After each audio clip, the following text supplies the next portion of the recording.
Today's workshop is Eliminating Violence, Peace and Reconciliation. I'm Angleena. I'm a Methodist minister from the UK. I'm serving with the Methodist Liaison Office here in Jerusalem, and my office is in Bethlehem. We are there to represent the World Methodist Council, the United Methodist Church, and the Methodist of Great Church of Great Britain. So we're here on your behalf, serving in the Holy Land, various different projects, meeting with different organizations in Israel, West Bank, and Gaza. And it is our joy and our privilege today to invite to this workshop two amazing women of God who are going to share with us today on this workshop. So what I would like to do before I introduce you to them is to invite you to get a pen and paper and begin to listen as you listen to our guest speakers today. Think of the way that they are speaking to you and the stories that they are sharing and their understanding of eliminating violence and peace and reconciliation. Make notes as you hear them speak and share their stories today. So thank you again for joining us. Today, I'm really pleased that Hedva is here and Shireen, and I'd like them to be able to share with us who they are, where they are in the Holy Land, and what do they do and what is their heart and passion. So Hedva, would you like to share with us who you are? Thank you for joining. Good morning or afternoon, whenever you show this video. My name is Hedva. I live in the Golan in Israel, the Golan Heights. I'm actually closer to Damascus than I am to Jerusalem in my home right now. 3 days a week, I travel to Jerusalem and I work for Musalaha, which is where I met Shireen. Musalaha means reconciliation in Arabic. And our goal is to help people understand each other and to eliminate the violence, mostly between the Israelis and the Palestinians, but between any people group anywhere in the world. We're all just humans and we all have conflict, no matter who we are. And so the skills that we teach the ladies are applicable to any conflict situation. I am Jewish. I moved to Israel 25 years ago after becoming a believer. Until then, Israel was not important to me. But when I became a believer, I was also taught in my congregation the importance of Jews moving back to Israel according to the prophecies of inhabiting the land. So I sold my condominium in DC and I came here all by myself. A very simple person I am, and moved to Israel. But when I got here, I saw that the story wasn't one-sided as I had been given. There are other people that live here. They speak a different language. They dress differently. Their kids go to different schools. Whether it's by law that we are separated, like Shireen and I, there's a border between us, or by choice, because we have Bedouins and Druze that live right down the street from us and we don't mix with them either. Israel is very segregated. People keep to their own neighborhoods and thereby they don't know each other and they're afraid of each other. So when I saw that there were other people living here, I joined Musalaha in order to try to meet these people that I don't normally meet in my daily life. And when I heard the difference on how they live to how a Jewish Israeli lives, I was floored. I couldn't believe it. And I have now been working for Musalaha 11 years because I was a participant for 5 years before that, I joined Musalaha because I believe that it's impossible, it's unsustainable, and it's frankly disgusting to discriminate against people because of who they were born as. And so Shireen and I have been working together for many years. And can I just ask you, Hedva, I don't know, I might have missed it. Did you say what the name, the meaning, Musalala, have I said it right? Musalaha. What does that mean? Musalaha. Yeah. It means reconciliation in Arabic. Right. So that work is very much about peace and reconciliation. Yes. Yeah. Thank you. And thank you for being here. Shireen, I think you're muted. Can you unmute yourself? Yes, thank yes. you, Shireen. Shireen is just down the road from where I am in Bethlehem. She works in Bethlehem. So Shireen, thank you for joining us. And if you'd like to share also who you are and where you're from and what you do, etc. And it'd be good to actually also know how you two came to actually be in contact with one another in the first place, and how your friendship has developed. Mm-hmm. Yes, indeed. Yes, good day, everyone. It's good to be with you today. I would love to be with you in person, but sometimes, things are against our will. So my name is Shireen Awad, and I actually live in the Shepherd's Field. And the Shepherd's Field is actually where the shepherds were told the good news. It's called Beit Sahur, which is the house of magic. So I live in Beit Sahur, and I was born as well in Beit Sahur. So all my life I was in Beit Sahur. I also want you to know, sometimes people ask, when did you come to Beit Sahur? In terms of where you're from, a Muslim background, or what's your background? But the reality is, and this is what I quote my dad, who actually left. He used to tell our friends overseas that my grandparents played chess with the shepherds, which means we have been there for a while. It's not something that we just came in or we settled in the city. I'm really also happy to mention the fact that I live not only in Beit Sahur, but also commute, to Bethlehem, where I work. Bethlehem, I work at the Bethlehem Bible College, and I'm the Director of Community and Outreach, and I love my job. I'm also happily married. I have 4 children, and they are troublemakers. I have a 4-year-old, 9-year-old, 12-year-old, and 14-year-old. So you got your hands full. Hands full. Yeah, hands full. And sometimes I say I have 5 because I have a lovely husband, So besides from that, I'm, of course, as I mentioned, I'm a Christian, and I've always been a Christian. I've never converted. And nowadays I attend the Lutheran church in Beit Sahur, which is really a lovely thing, despite the fact that in general, Christians are really becoming way few than what we used to be. And the number unfortunately, is decreasing instead of increasing. I also want to mention something that is important, which is my friendship with Hedva. What I like about Hedva, and I'll tell you later on, of course, we met through an amazing organization called Musalaha, means reconciliation.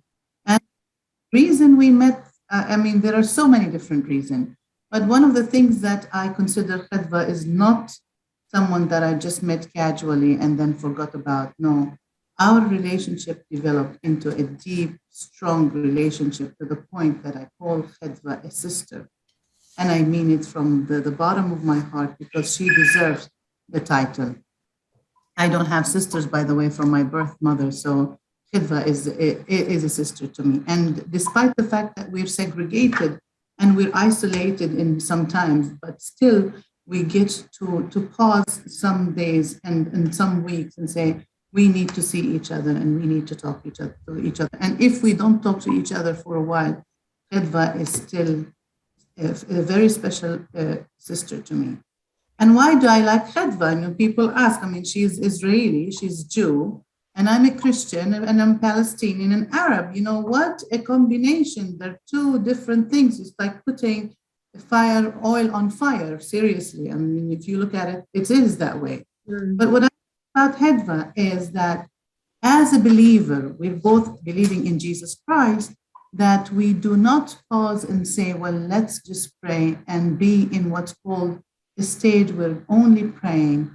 But when it comes to our concerns, and nobody listens to each other.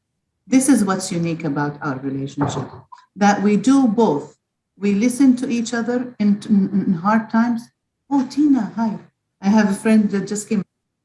We listen to each other in hard times, and we're not only in a stage what's called like, oh, let's only ignore about the surrounding what is happening. No, we really talk about it. And this is very, very important that we talk about issues that are serious in our life. And you talked, Hedva, you mentioned about how you were shocked when you came here about the various different communities, that your life and your experience is very different to the communities just down the road, the Bedouins and other communities, and amongst the Palestinians, their reality. With the two of you, in what ways have you experienced violence, and what made you then go into working for peace and reconciliation, and the difference that has made?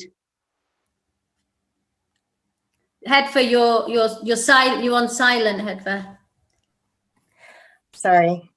I can tell you several experiences that I've had with Shireen, that she's taken me different places. But there was one that happened just yesterday. So I'll tell you about that. Mm-hmm. We started a new women's group last weekend. We took 30 women to the desert in Jordan, which is where we normally have our first meeting.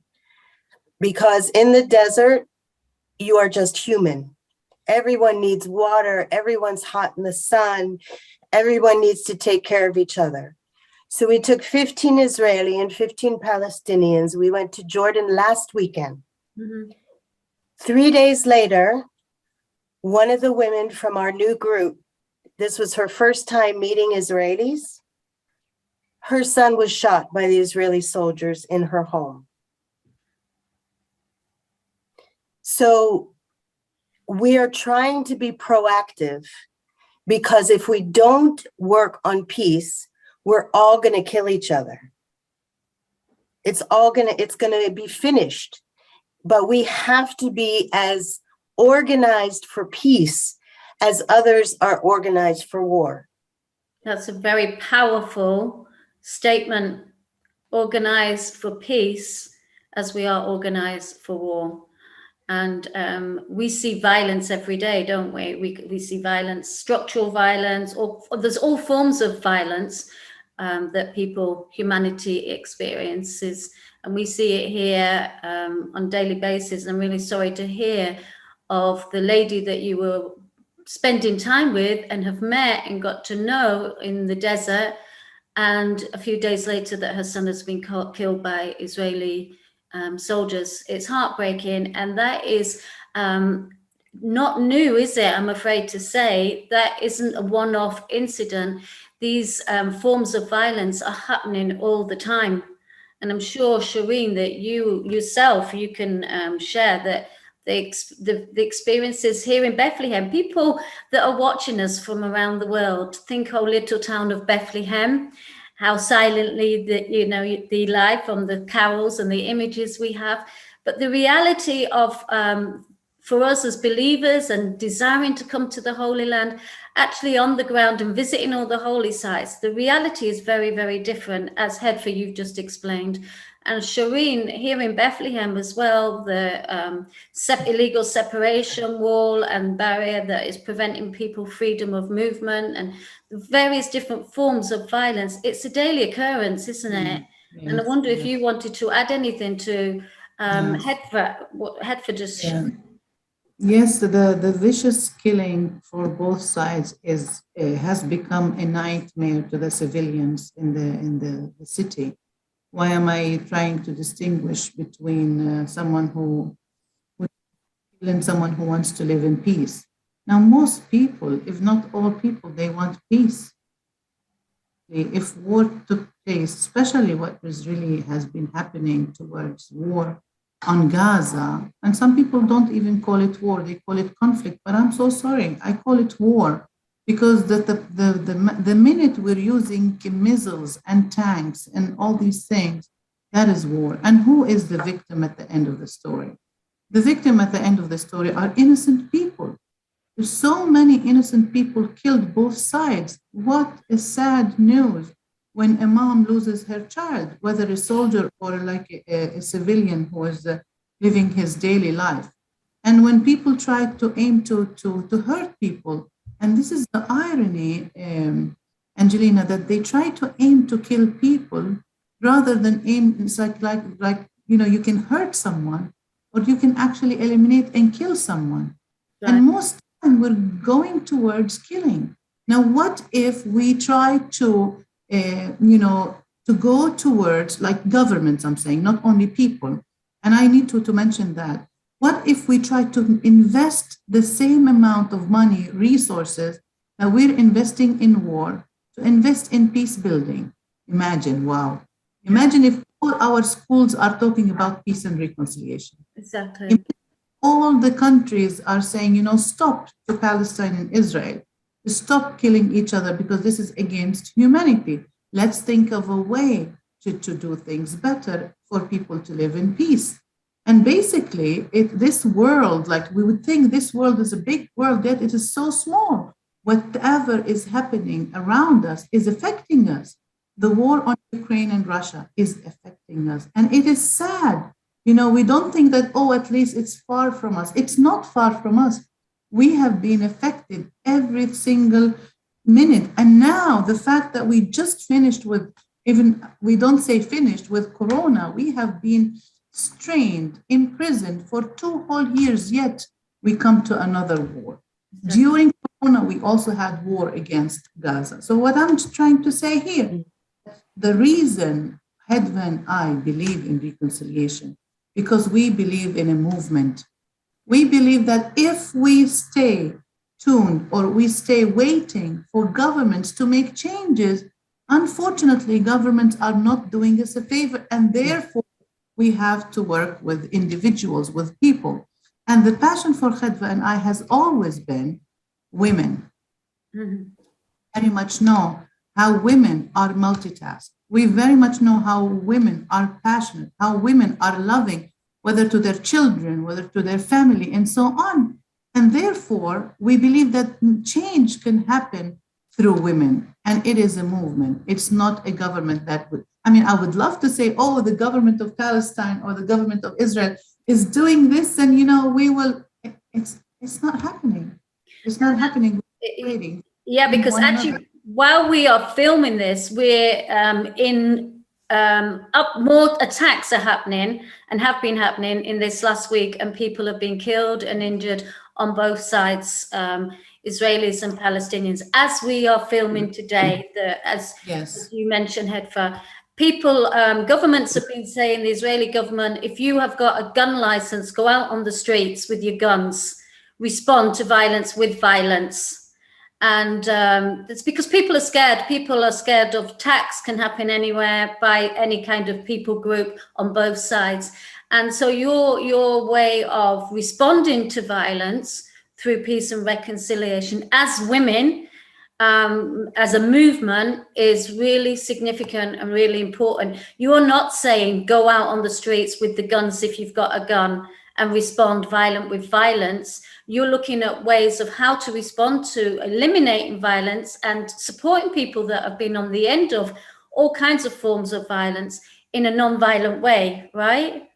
Yes, and also one important thing that you need to keep in mind, my dear, is if we want peace, we have to meet.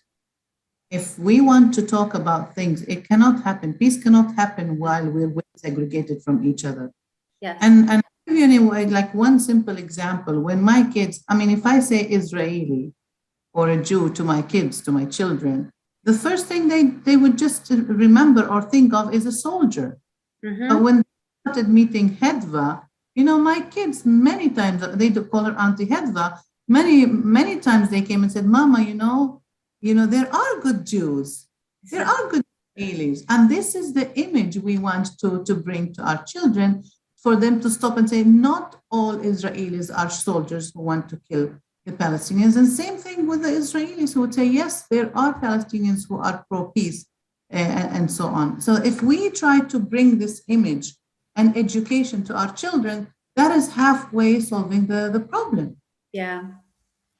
And what ways have you seen, you said you went out into the desert with a group of Israeli women and a group of Palestinian women. You spoke of a very practical way of being there for someone who's just through violence has lost her son. Are there other ways or examples that the work that you both do in your different organizations and together respond in peace and reconciliation that you just want to leave with our viewers today?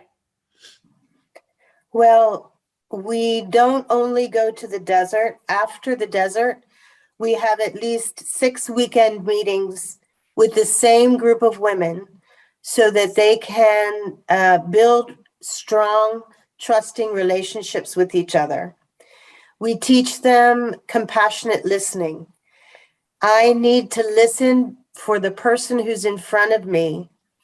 And if I do it well and don't react and respond and argue and defend myself, if I listen completely for the person in front of me, research has shown that that person who feels heard is the same feeling they have when they're loved.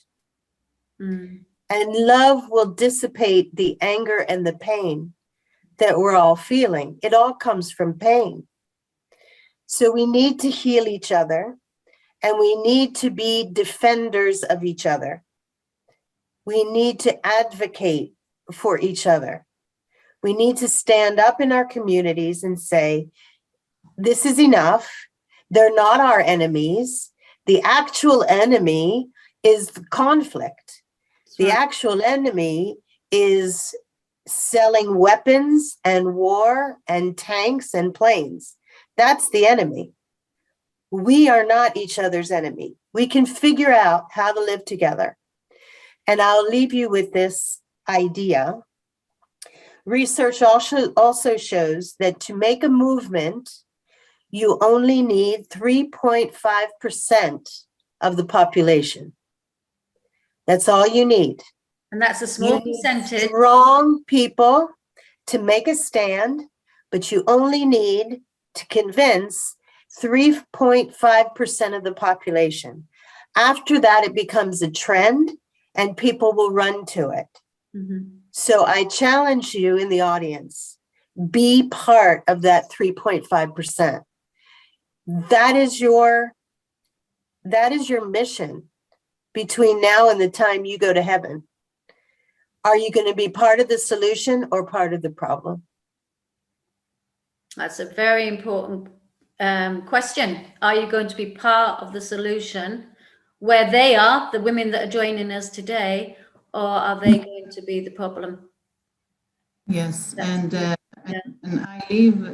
also want to mention that is something that is really important, and this is what I leave the women today with this message, saying that, why should you be concerned of the Holy Land? And it's really also a question to raise for all the Christians, away from violence and so on. I mean, if you think of the Holy Land, especially Bethlehem, for example, this is the birthplace of Christianity. And when people come here, and there are thousands of people that come to Bethlehem, for example, and they enjoy the Holy Stone. They come to the Nativity and then they leave, overwhelmed. This is where Jesus was born, where we walk and stuff, which is lovely. But the minute you come to Bethlehem or any other places in the land, and you don't actually meet with the living stones, the people of the land, what a waste. What a waste, because you did not actually see people and get to know people. And also, there's something that is really, really important for peace and reconciliation. If Khedfa and I are in agreement on all things, it wouldn't be fun, because we cannot agree on all things. There are so many things that actually differentiate and differs us from one another. But the most important part, that we respect one another. And this is how it should be. When you come to the land, or you decide to come to the land, hopefully, you come with an open heart and mind that I want to receive, rather than come with a biased mentality. The fact that we are all humans created in the image of God. So this is very important for peace and reconciliation. Respecting the difference, we're human, and with the willingness to come with open heart and mind. That's a really good point to pause from both of you. Those are really important statements and questions. And I want to ask the women that have joined us today, when I asked you to write down what you heard, how was your heart being touched by these amazing women of God, Hedva and Shireen, that love the Lord Jesus Christ? Hedva was challenged as a believer in Christ, as a Jew coming to this land, and she was challenged with what she thought was coming to this beautiful holy land that is actually not very holy, as we hear, and how she's been challenged and had to change her perception. And for Shireen living here in Bethlehem and experience on a daily violence as well in the land, how she shared her stories. How has that made you feel emotionally? What has been your understanding of the Holy Land, and how lucky? People say to me, you're so lucky to be here. They don't see or realize the occupation and violence that I see every day, and how people, as Hedva said, all people and communities are hurting.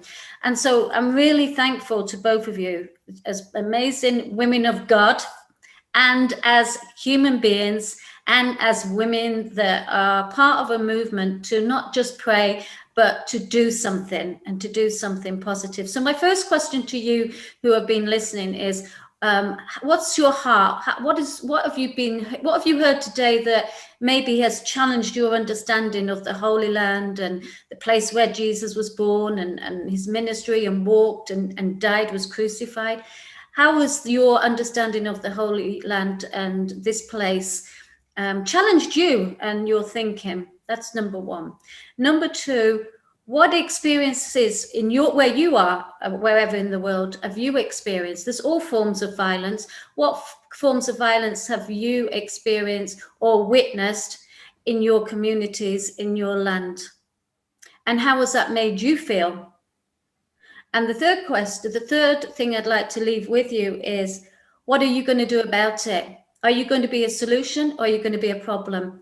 What is your response? Prayer is powerful. We believe in prayer, but we need action also, to be people of action. So where is the Lord calling you to eliminate violence in your home, your community, your family, your friends, or your nation? Or perhaps he's sending you somewhere like me to be in a place of conflict. And how do I respond? What is my response? We are all asked that question. How do we respond in eliminating violence and working in a movement for peace and reconciliation? Don't think you can do nothing. Every step is an important step. And I know for sure that Hedva and Shireen, they would have had things, that they've got this beautiful relationship, but they also have had to work through their experiences together to be able to come to this point. Thank you for joining us. May the Lord bless you and keep you. May the Lord make his face shine upon you and be gracious to you. May his countenance be upon you and give you peace this day and forever. Amen.